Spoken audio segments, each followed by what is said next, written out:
अस्सलाम वालेकुम। SM news के साथ मैं हूं मुकद्दर रज़ा। SM न्यूज़ स्टूडियो में खुशामदीद। खबरों का सिलसिला बढ़ाते हुए अब शामिल करते हैं कराची से। SSP मलिक सैयद इरफान अली बहादुर के मुताबिक कराची के इलाके स्टील टाउन में पुलिस और डाकुओं के दरमियान दो तरफा फायरिंग का तबादला हुआ। एक डाकू जख्मी हाथ में गिरफ्तार कर लिया गया, जबकि इसके दो साथी फरार होने में कामयाब हो गए। इसी हवाले से अपडेट कर रहे हैं ब्यूरो चीफ जुल्फकार अली। जी जुल्फकार, आगाह कीजिएगा इस हवाले से।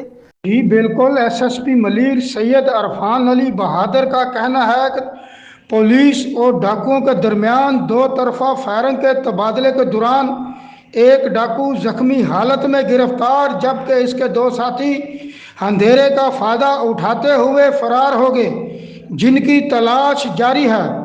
उन्हों का बताना है कि गिरफ्तार डाकू की शनाख्त आमर उर्फ यासर के नाम से हुई है, जो पुलिस को इंतहाई मतलूब था। जख्मी मुलजम को तिब्बी अमदाद के लिए फौरी तौर पर अस्पताल मुंतकिल किया जा रहा है। गिरफ्तार मुलजम से गैर कानूनी असला, बमा, लोड मैगजीन, शहरियों से छीने गए मोबाइल फोन्स और 10,000 कैश बरामद हुआ है। इरफान अली बहादुर ने बताया कि गिरफ्तार डकैत मुलजम आदि जराइम पेशा मुजरम है और शहर के मुख्तलिफ थानों की हदूद में डकैती की दर्जनों वारदातों में मुलव्वस था।